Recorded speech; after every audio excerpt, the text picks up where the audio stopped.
মৌসুমের শুরুতে উত্তরাঞ্চলে খোলা বাজারে ধানের দর সরকারি ক্রয় মূল্যের চেয়ে বেশি।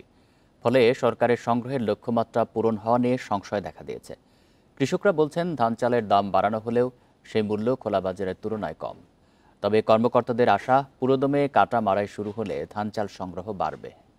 বান্ডেল থাকলে প্রতি সেনমানিতে টাকা বাঁচবে। বিকাশ সেনমানি বান্ডেল কিনে জিতুন প্রতি লেনদেনে।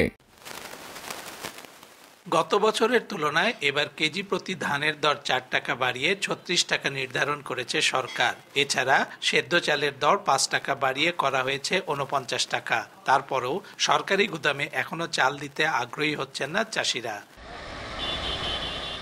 আর্দ্রতা 14% নিচে আছে এমন ধান কেজি প্রতি 36 টাকায় কেনা হচ্ছে সরকারি গুদামে।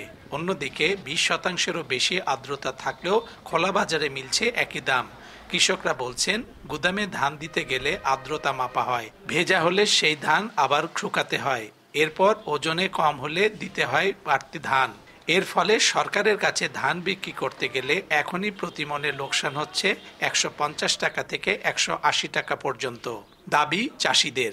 সরকারের কাছে ধান দিতে গেলে আমাকে ধান কটকটা করে শুকিয়ে তারপরে ধানটা দিতে হয়।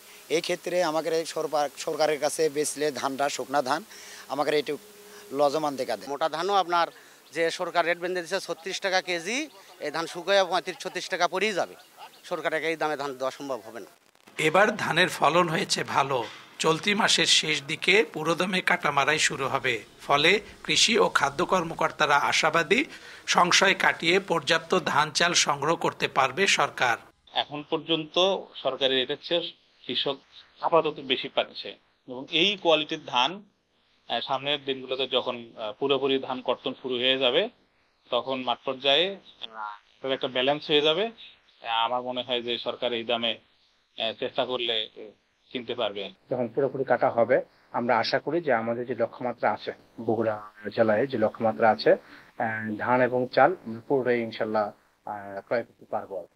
এ মৌসুমে উত্তরবঙ্গের 2 বিভাগের 16 জেলায় 1,10,122 মেট্রিক টন ধান ও 5,90,000 মেট্রিক টন চাল সংগ্রহের লক্ষ্যমাত্রা নির্ধারণ করেছে খাদ্য অধিদপ্তর।